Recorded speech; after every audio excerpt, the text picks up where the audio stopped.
Coming up on NEWS2, Governor Kenneth Mapp held a press conference to share some updates. What you need to know. Are the power rotations over? The latest from WAPA on the scheduled outages, a result of a unit breakdown. Plus, the Alexander Henderson Elementary School welcomes back 433 students and 70 staff members at its campus Tuesday after temporarily closing its doors to undergo repairs and cleaning.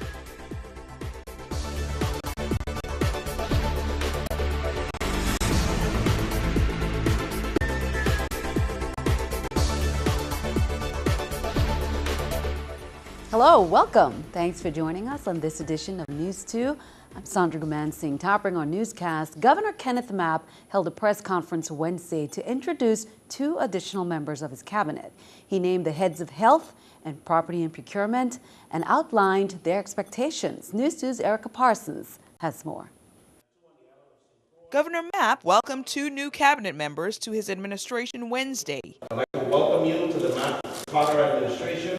Wish you well. We look forward to working with you in many of the challenges we have. Randolph Bennett and Dr. Phyllis Wallace will head the Departments of Property and Procurement and Health, respectively, if confirmed by the Senate. The job ahead will be tough for both candidates. Governor Mapp wants to see property and procurement fully online, and he wants the territory's hospitals reformed. The governor echoed his request to get rid of 50% of the government's 1,700 vehicles to Mr. Bennett. He also charged the acting commissioner with bringing the procurement process in line with the federal government and modernizing the department so the public can have full access. We want to see every single contract for purchase, for service, for professional service agreements between the government of the Virgin Islands and the private sector on the property and procurement website. One of Dr. Wallace's first tasks as the chief health officer will be to help develop a new system for the territory's hospitals. We do not subscribe to the process of having 160 plus beds in the territory managed by two CEOs that make approximately $800,000 combined, two CFOs, two COOs, two finance systems, two procurement systems, and two human resource divisions. Another primary responsibility for Wallace will be putting a system in place to track health statistics for residents. This information is vital because this is the information that gives us support to millions of dollars of federal grants. Erica Parsons, NEWS2.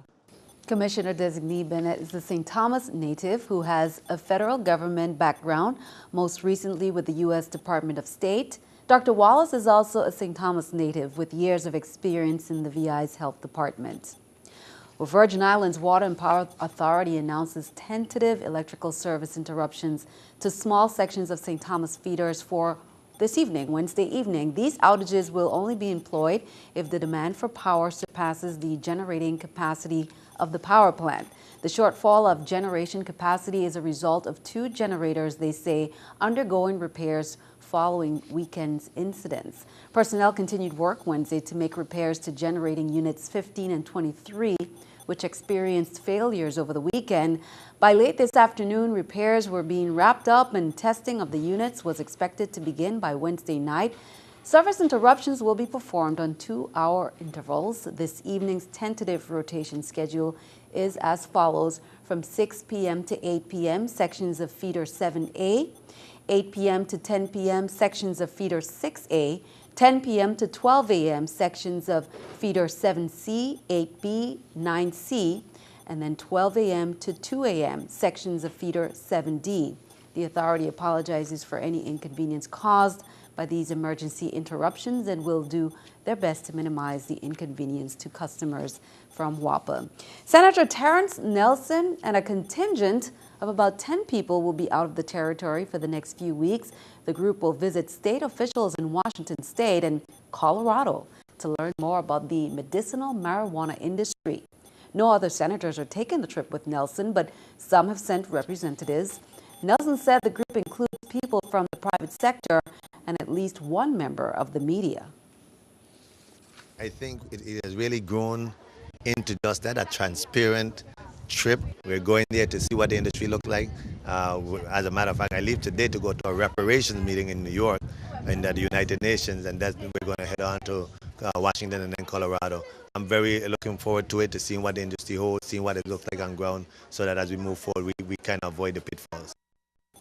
Meanwhile, officials from WAPA, Public Works, and Innovative appeared before senators on Wednesday.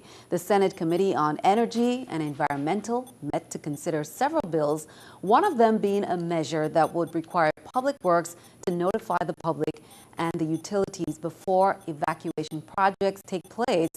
Public Works Commissioner Gustav James said it would help if all the underground utilities data be sent from WAPA and Innovative to his agency so it could be available online. I think that the database may have to be used only by the entities, particularly for WAPA.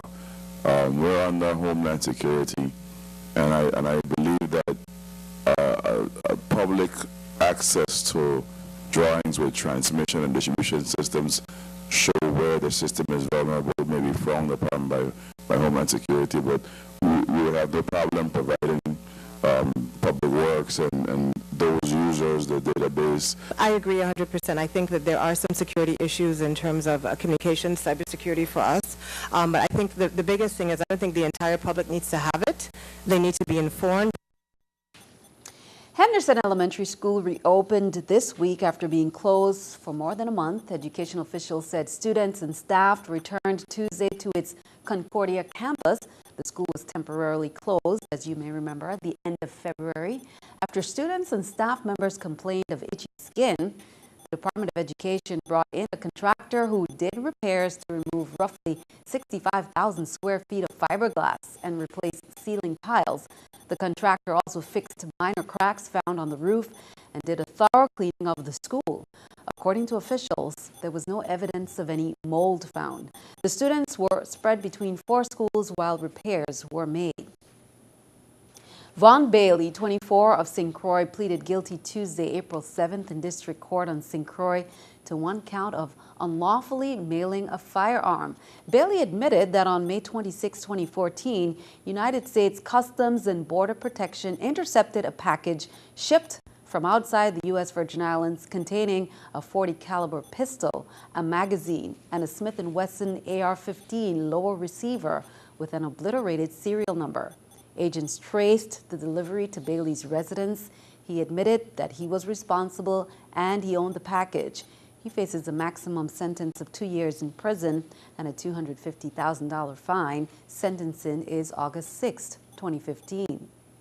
Turn our attention overseas. President Barack Obama left the White House today, headed for the Caribbean. The president will make trips to Jamaica and Panama. He'll be in Kingston on Thursday to meet with Jamaican Prime Minister Portia Simpson Miller and other Caribbean leaders. This is the first visit by a U.S. president to Jamaica since President Ronald Reagan visited the island nation in 1982. From Jamaica, President Obama will travel to Panama to attend this year's summit of the Western Hemisphere's heads of government, taking place Friday and Saturday.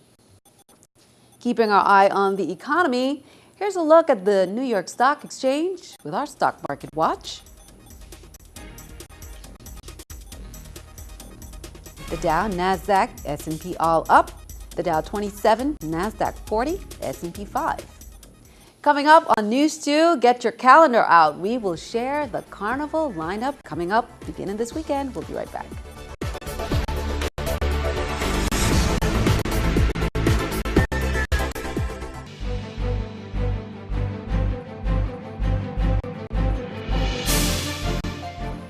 People with disabilities are often denied chances to work, go to school, and participate fully in society, which of course creates barriers for their prosperity and well-being. The Disability Rights Center is an important tool for ensuring that people with disabilities have access to the same rights and opportunities as everybody else. Physical or mental impairment, which has a substantial and long-term adverse effect on an individual's ability to perform normal day-to-day activities.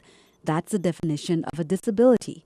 People with disabilities are often denied chances to work, go to school, and participate fully in society.